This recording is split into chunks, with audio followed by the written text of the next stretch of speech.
Hey everybody, Mesmerized here, and our family is back from Japan, and yeah, I did a little Pez haul video of the items we picked up while we were on our trip,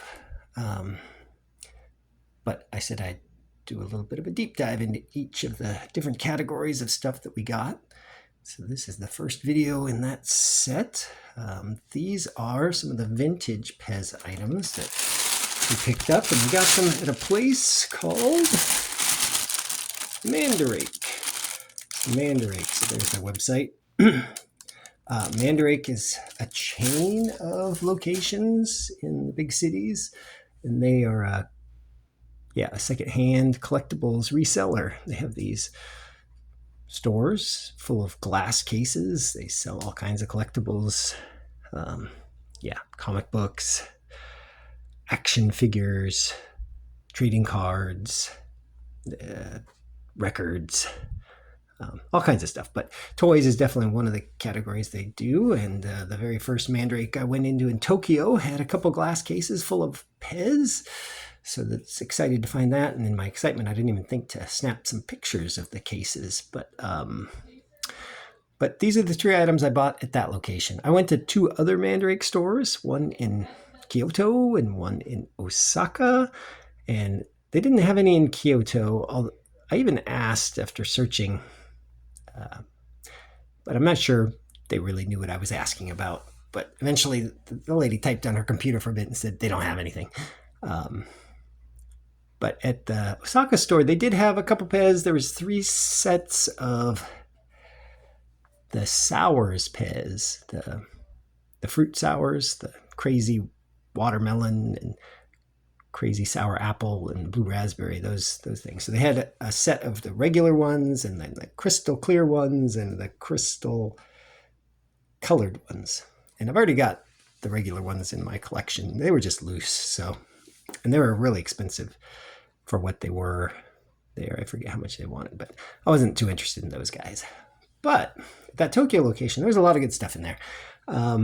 And I just limited myself to these 3 because I didn't have a ton of space in the luggage to bring a bunch of stuff home. But the first one I picked out was, this Koala Merry Music Maker. They had a lot of Merry Music Makers, packaged and loose. They had no-foot ones and footed ones. So, but I've got a pretty good collection of Merry Music Makers already. But I didn't have anything. In fact, I don't have anything in bag packaging in our collection. I always take it out because I'm not sure ever how to display it real great. But this one I wanted because it's the old striped style packaging, probably from, I don't know when they stopped doing these, but I'm guessing it was the mid-90s. But it's got all the Japanese writing for the ingredients and stuff, and I think this thing says, I don't know, Pez Candy here or something like that. So I thought it was cool. And I'll just stick it in some sort of a acrylic holder or something, display it. But a good memory for the trip, minus of the Japan stuff. And the other one I picked out was one of these on the bubble card.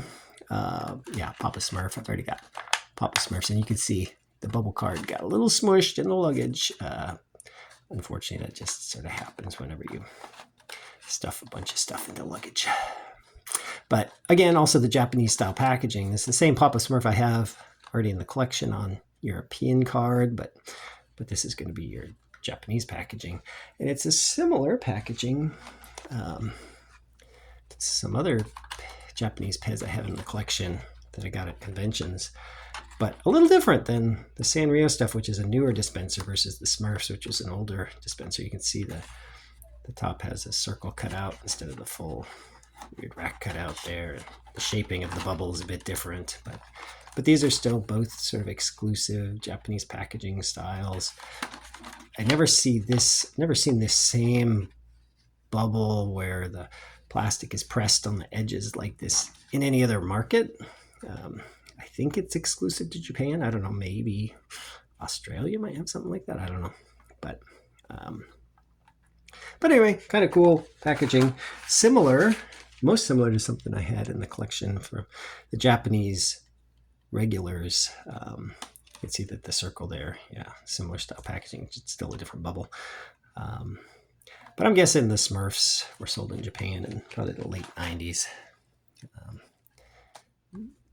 Yeah, there's a newer Papa Smurf after this, but anyway, it'll hang up and go in the collection of all our international packaging wall. Then the only other thing that really caught my eye there, I mean, they had a ton of, yeah, sort of, I'll call them commons, but stuff from the late 90s and early 2000s, all kinds of Disney Pez, Looney Tunes, and I think they had Power Pez and the Candy Handers and all kinds of different stuff.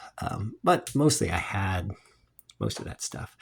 But this dispenser I did not have, a gold soccer ball. And I didn't know much about it. It's only $7, so I bought it. Partly because the World Cup was going on at the time. And at the time I was in that store, Japan and the US were still in the World Cup. So I was like, this will be a good little souvenir memory to remember. We were there for the World Cup. When Japan won, we went out to the Shibuya crossing there where they had some crazy celebrations every time the crossing goes. It was pretty fun. But anyway, this gold soccer ball has sort of an interesting story about it. When I grabbed it, it's a limited edition dispenser. As you can see, Pez printed on there exactly how many they made. They made 2006 of these, which is fairly limited run. You know, a normal dispenser like Papa Smurf or something, they probably made 200,000 Papa Smurfs over the lifetime of Papa Smurf. 2000, when you get down to 2000, the values tend to go up a little bit. If you look in the price guide, this guy's listed for $15 to $20. So $7 I did all right, although it's got some issues with the paint. But there's a really interesting story. Apparently, a dealer collector got a hold of a bunch of these. I don't know if they got all 2,000 of them or they got a subset. You know, they got 1,000 or several hundred. And then they had trouble selling them all. Maybe they were trying to sell them at conventions or something. Brian Truman has a good story about it. So I'll link Brian's video talks about the gold soccer ball there. But that dealer apparently couldn't get rid of them all. So then he started printing stuff onto the front of them. And so you'll see these sometimes. There's one on eBay right now. They want, I don't know, $80 for it.